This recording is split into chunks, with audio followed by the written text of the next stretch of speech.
Good morning, happy Friday, and welcome back to the NOFO Live podcast, where I, Sunitha, along with my co-host Tracy, we hop on every Friday and talk about all things North Fork. Yes, I see the sign over there is reversed.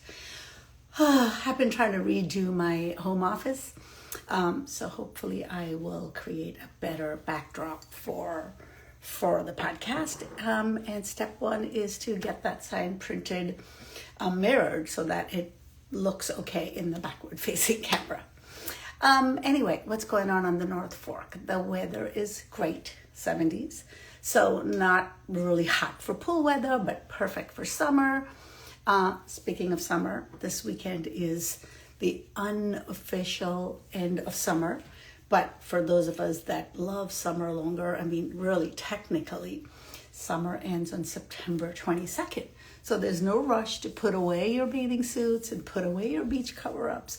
But it's a great opportunity to enjoy the long weekend with friends, family. I know I have my Indian family. I don't like to say crazy Indian family because they're not crazy, but when we are together, we really do have crazy fun. So I'm looking forward to several of them coming.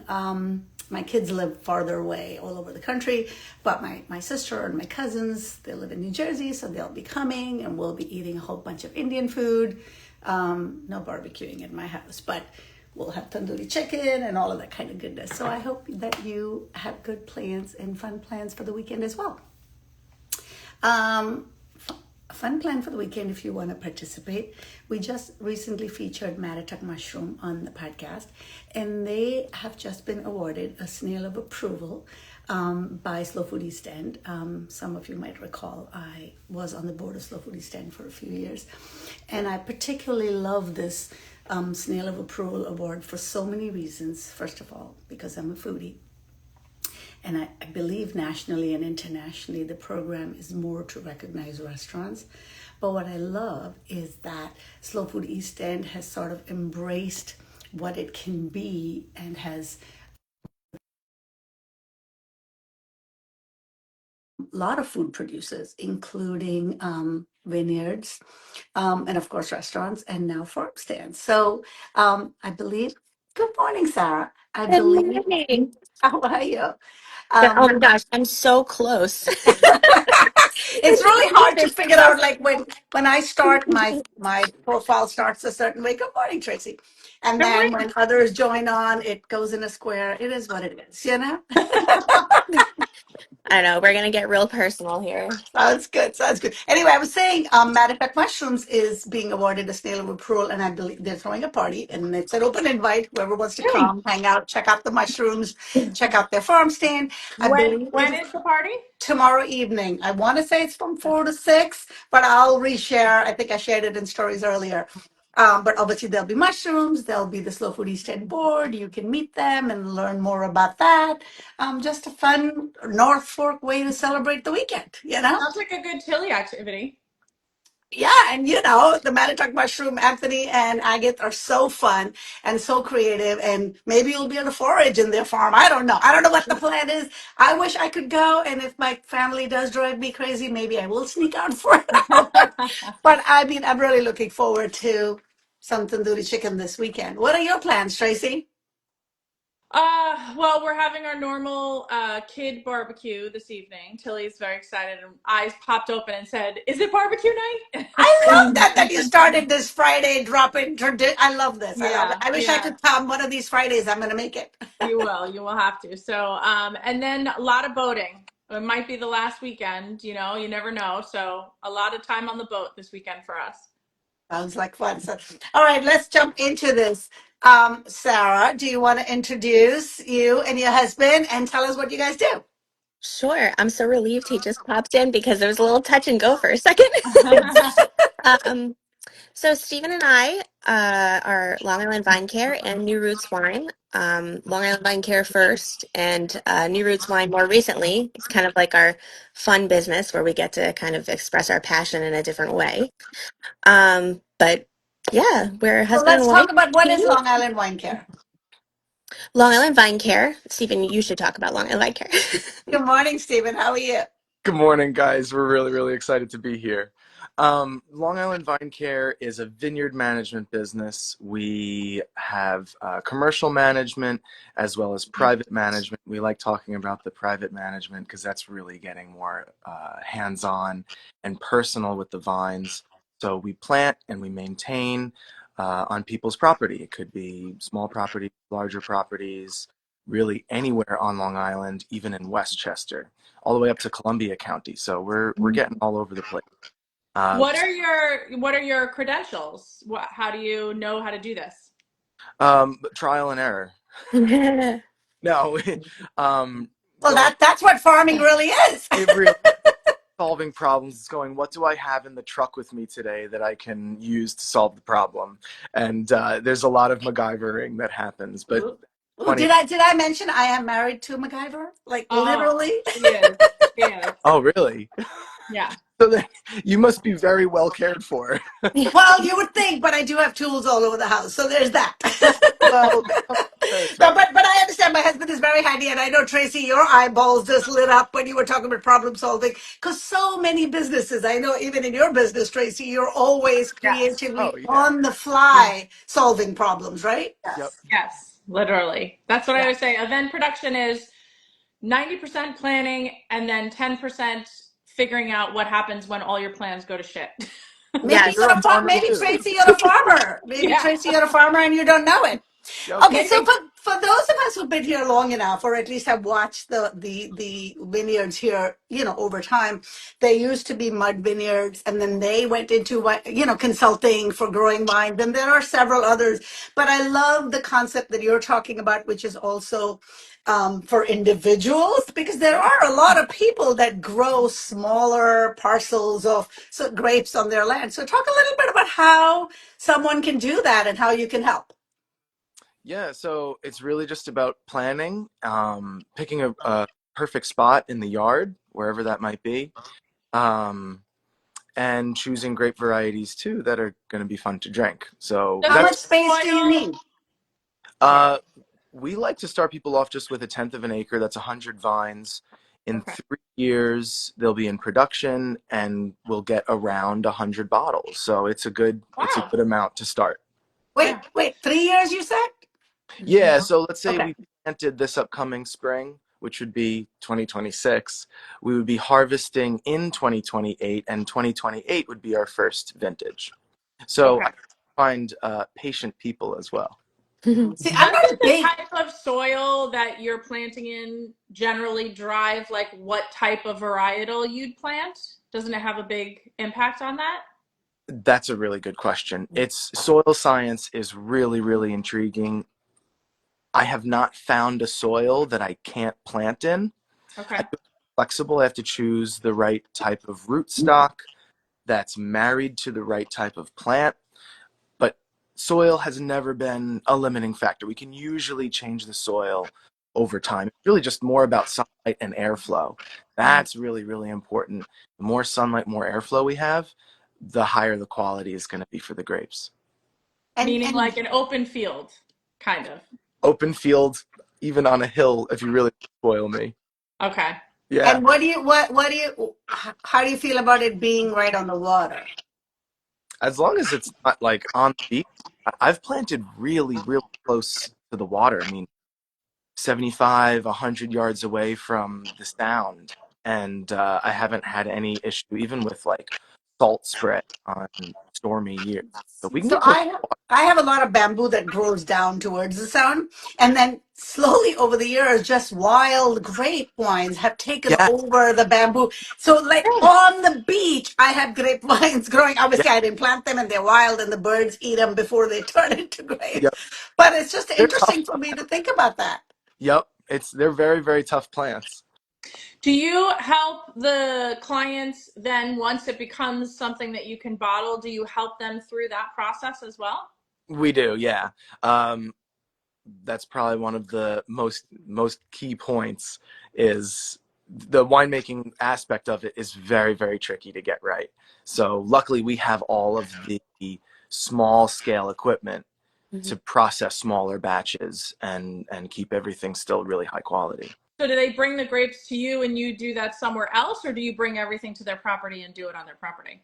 It's fun when we do it on their property, but it's a lot easier for everyone when we just do it ourselves. But a lot of the equipment that we have, like a lot of it is like hand crank or like it's a Okay. you plug into the wall. So we can do like so that's what I like to demonstrate for our harvest party that's coming up is I'll bring just two smaller pieces of equipment and you'll get to see how the wine is made just right in front of you. I am so excited, Tracy. I want to plant in 26 just so we can have a stomp party in 28. I mean, literally, I just want the barrel. I want us to be stomping the grapes. I mean, I'm going to have to talk to my guy when he gets home. He's gonna have to make you one of those big things like from I Love Lucy that we can stomp in. Oh, I mean, I actually have two half giant wine barrels from Yeah, Macari that I got as planters, right? That I you Yeah. haven't do. planted anything in. So those barrels are empty, ready, waiting for the stomp party. So how long But have you guys been doing this part of the business? We just celebrated our 10-year anniversary. Congratulations. That's great. We've been doing it before then too. Okay. what got you started on this farming, growing grape process? Uh, I wanted to be a winemaker because I thought that would be very like intellectual. Oh, I'm a winemaker.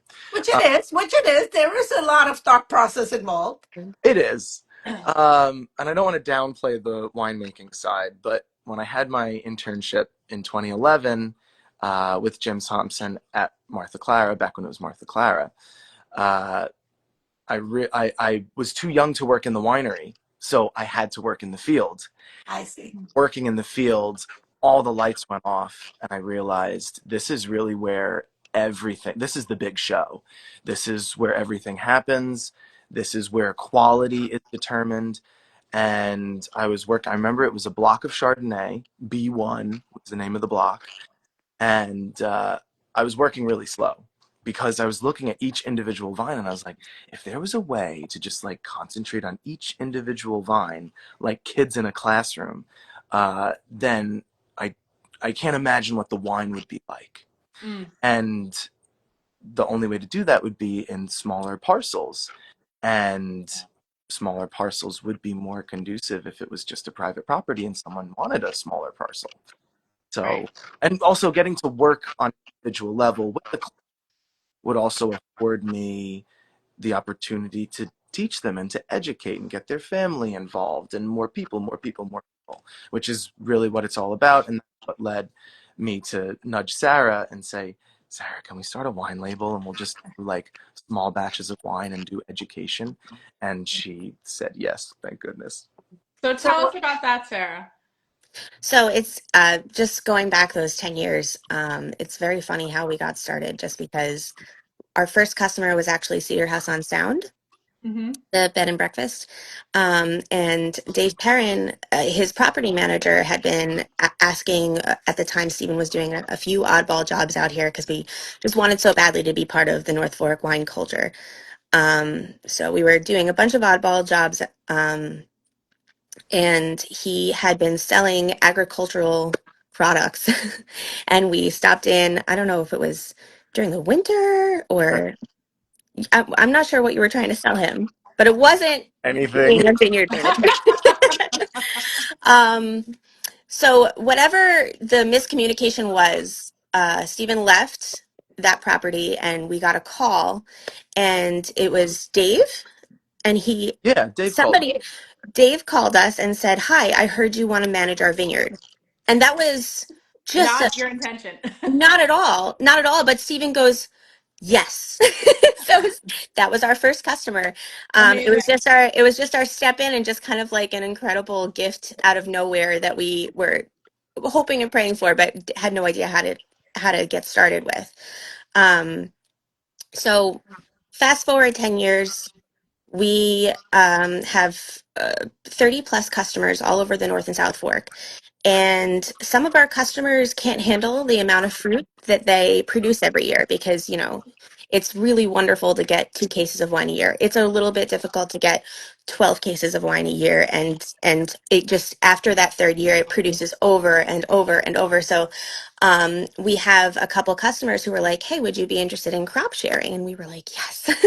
Yes, we would, because we've been making all this wine and we've been loving the process, and it's been getting better and better, and just the quality has been incredible. And with our small batches, we can really showcase in some specific ways the what our terroir here in North Fork can do. Um, so we were like, let's try and get a farm winery license, and then let's start a wine club where we can do exactly what we do with Long Island Vine Care, but on a smaller scale with people who maybe are trying. We attract a lot of sommeliers who just want to learn more about the growing process. We attract people who are from Brooklyn or the city, or maybe places where they don't have the land or the space to have a vineyard, but they can come and be a part of the process.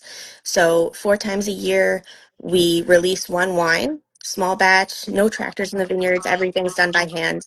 And our members can be a part of the process of making that wine each year. So when they get the release, they get to feel like I was part of this, because they were. Um, so that's kind of And like our and so is philosophy. that at, do you do that at different people's properties where you said that they were growing too much, or is that in one location now?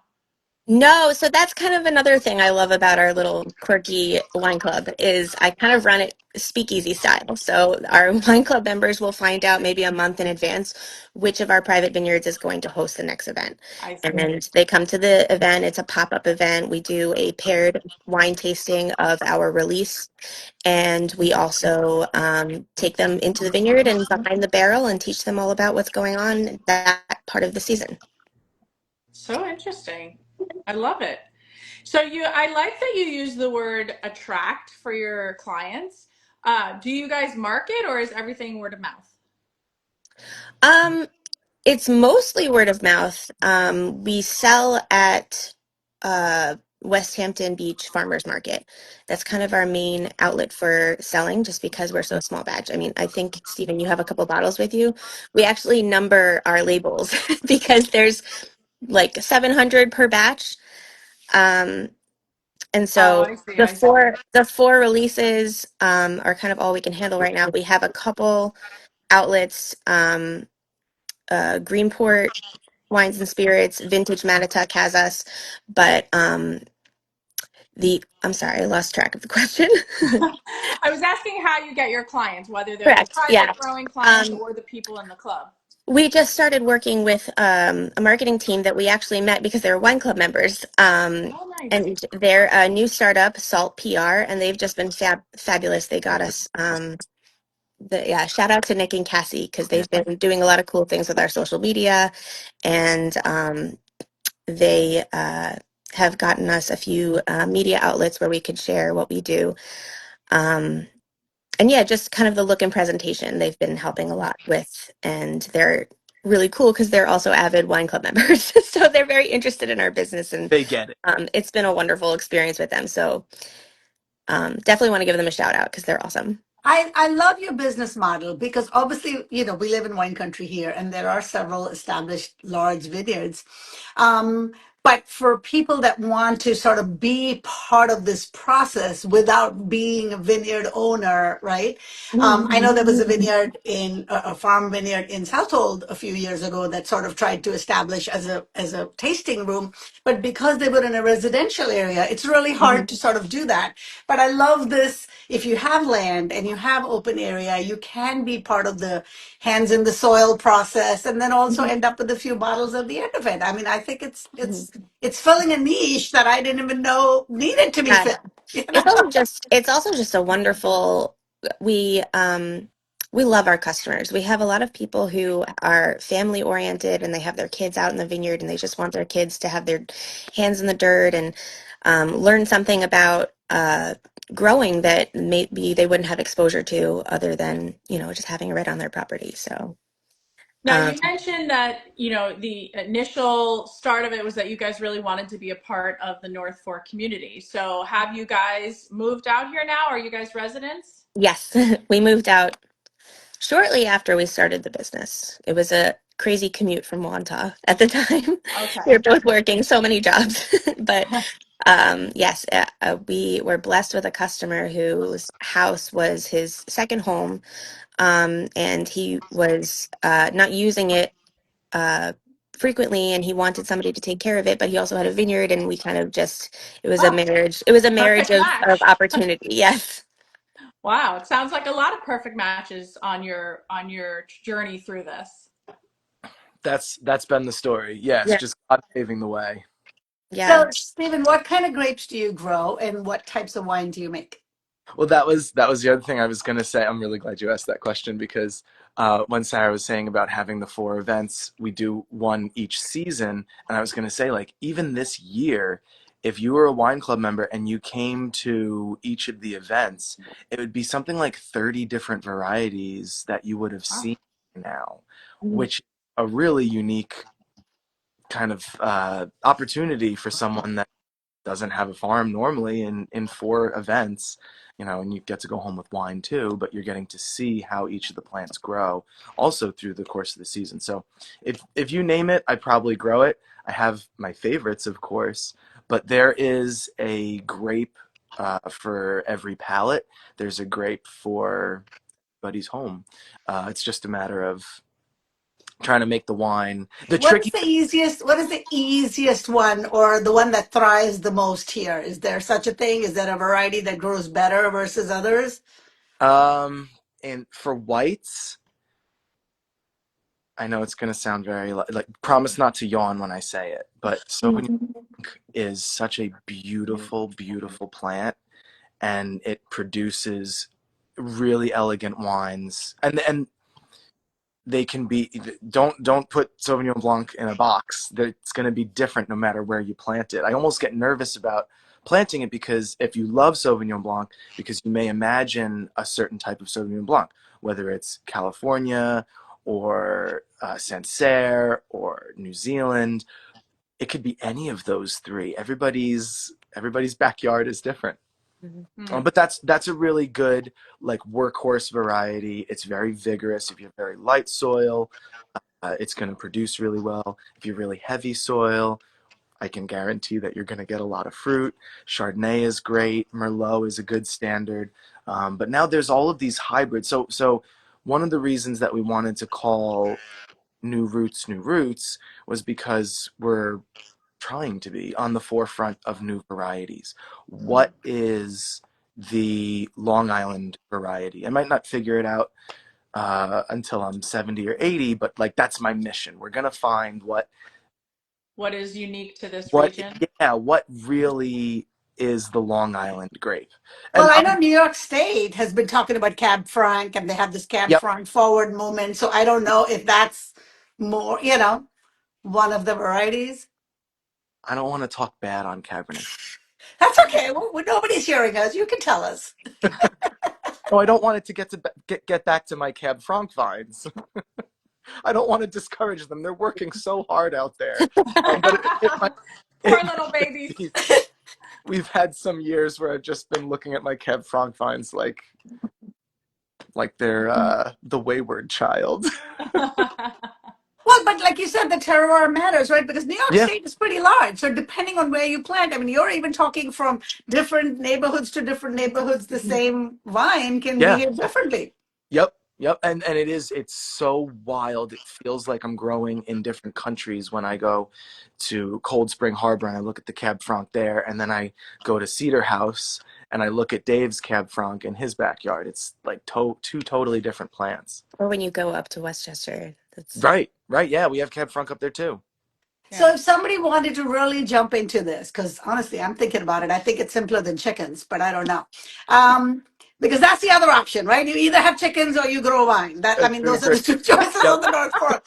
You would be able to give some time frame commitments and what kind of commitment it is for the person that Oh has yeah. it in their backyard and what kind of costs overall. So how does that process work? Do you sit down with the client at their Oh property and check it out? no, it's a very long-term relationship. Um, and so we plan the whole thing out. When I write up, a proposal, it's for the whole 3 years, and I say, after the 3 years are over, if we're still friends, like we just keep going. But the maintenance, the maintenance is kind of the long-term commitment. So that's just a flat monthly fee.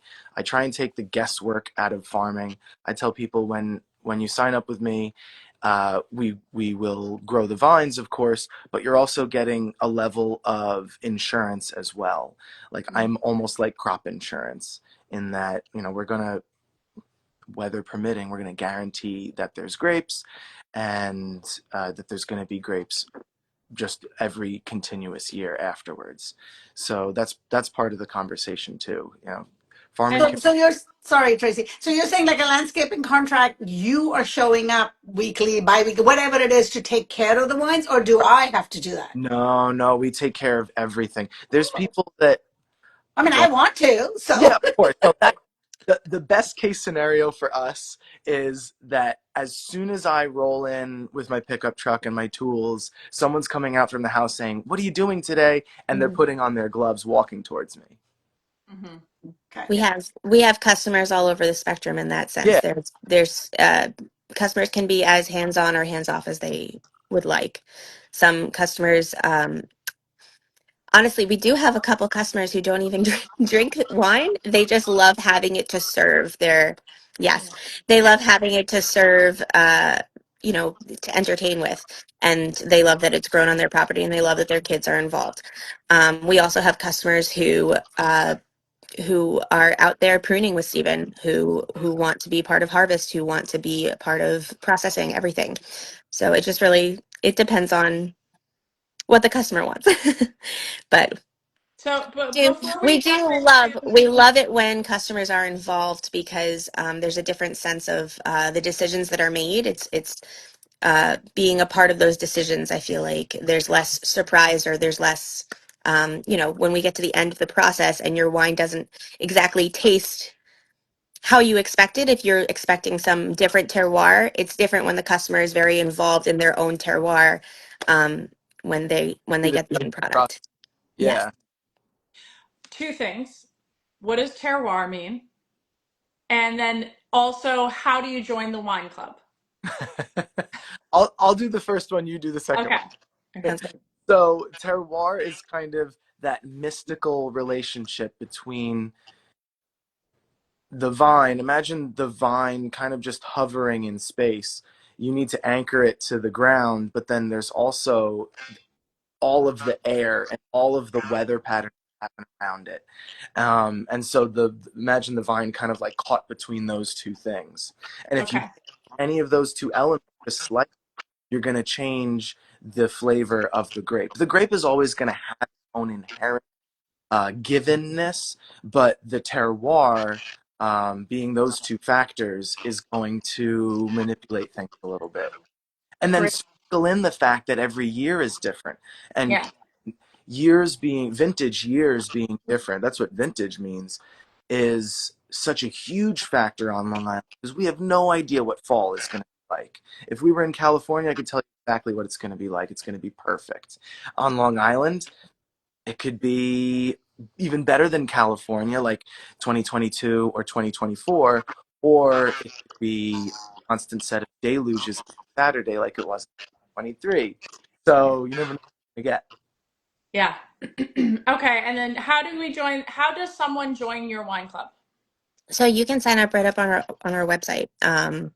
We charge only, it's quarterly. So in each quarter you get charged for the 4 bottle releases. Wine club members get them before anybody else, and the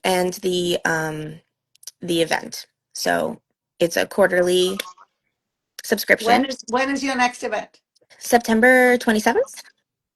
Yes, it's going to be in Cold Spring Harbor this time. And we are going to be harvesting with one of our private vineyards.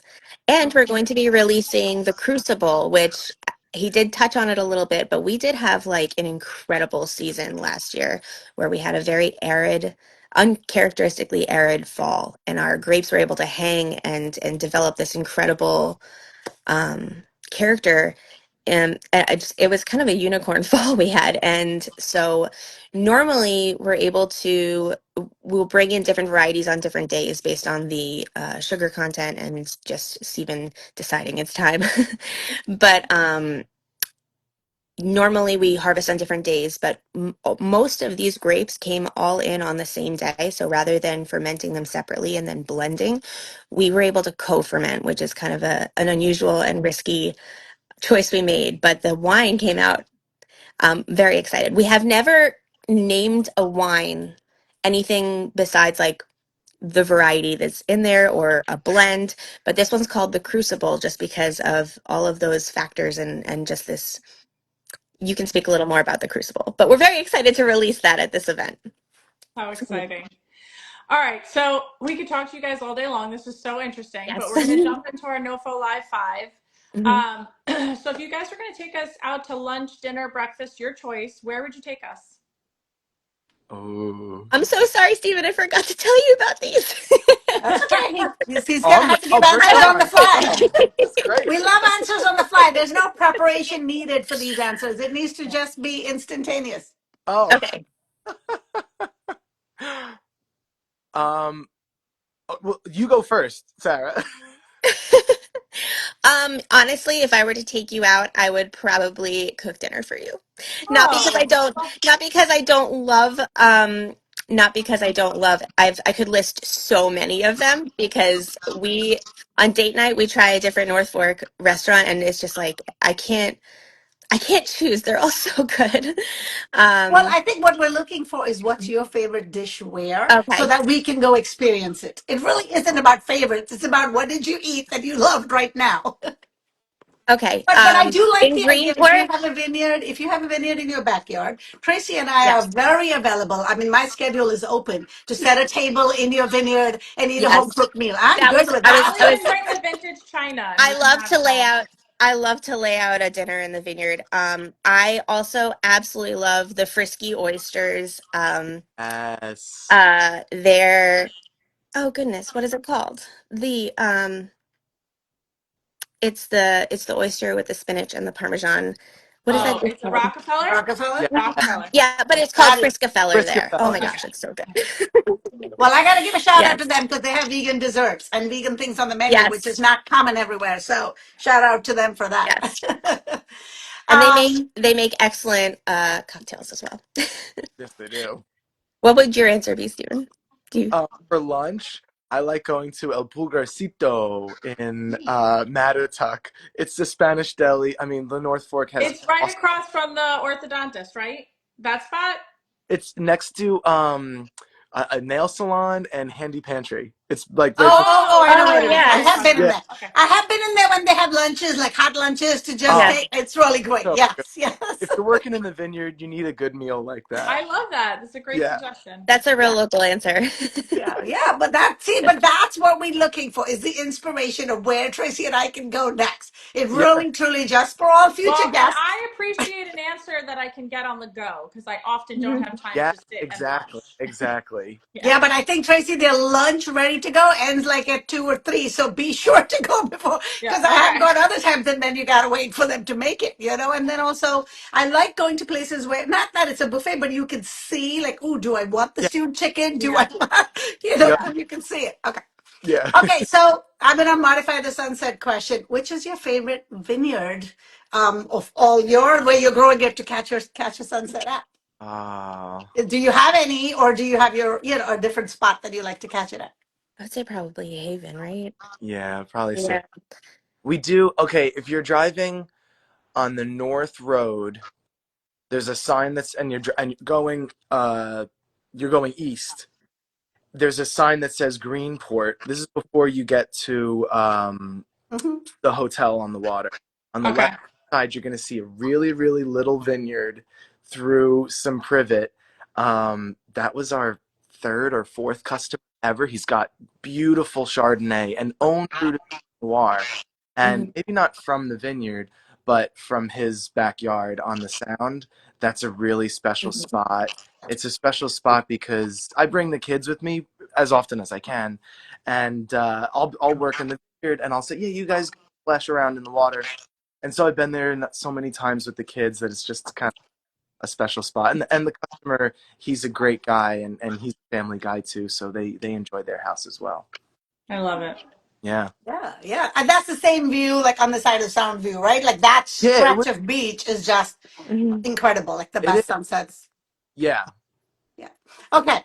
Um, you can answer this question in many different ways. You can answer about your favorite wine that you like to drink or a place you like to go to, cocktail, mocktail, brewery, vineyard. What would you be enjoying where? Hmm. It could be your own wine. Well, I haven't swam in our pool in a long time. My favorite thing in the world is drinking our sparkling Riesling right out of the bottle with my butt and just like a really slow pinball machine, just bumping into the That's a side. great answer. The visual, just the visual of that. But hold on a minute. I'm not a big wine drinker, but I have a question. Is the Riesling sweet? But either way, it's calling my name. No, it's Oh, see, drop. I like sweet, so wrong answer. But Yeah. but So either way, it's calling my name. It's something about it just sounds interesting. Sparkling Riesling. Yep. yes, so I'm very, very picky with rosé and with sparkling wines. So he doesn't release until I'm very happy with it. And we're actually really proud. We placed gold for that Riesling in the New York Wine Classic, and that was very exciting for our tiny little small batch wines. Um, yeah, Can you only buy wine if you're a wine club member, or can somebody buy bottles from you? no, you can purchase anytime on our website. You could also visit us at the farmers market or a couple local stores, but mostly the farmers market and online or at the events. Well, we saw you, I think, But at wine club members do get discounted rates for the wines. I think we saw you at the Winterfest Yeah. last year that you were pouring and sampling. That's where we went. Yes. Okay, so you do some community events, Hmm. so you can raise awareness. Awesome. Yeah. So, if you guys are cooking at home, like you said, what farm stands are you going to, and what do you like to get there? Uh, We have one wine club member who is he has a CSA. His name is Polenas Farm. And so his produce is just exceptional. We love getting our weekly order from him and just making creative dishes with his vegetables, and his cheeses are amazing. And just I love being a meat. part of his CSA. Yeah. Also, WOWAC. Yeah, Uh, WOWAC Yes, just came corn. out this one in Kentucky. Yes. And they have really, really good stuff. yeah. The other day I stopped there to make a salad, and they had an onion that was this big, and it was Yeah. absolutely perfect. I was like, "That's all I need. I Yep. just need that Mhm. much red onion. Thank you." Yeah. But you bought one onion? Yep. I bought one onion, one tomato, and one cucumber, and I went home and I made a salad. What a There you go. beautiful life we get to And live, right? one ear of corn, Yes. 1 ear of corn, and Yep. I cooked it all up and put it in there with a little olive oil, salt, pepper. Done. Well, Yep. I And love that every they opened a second stand a little bit closer to me because it's called Wowack East, just Yes. FYI. So, Yep. yes, because I'm otherwise the Wowack definitely is too far for me.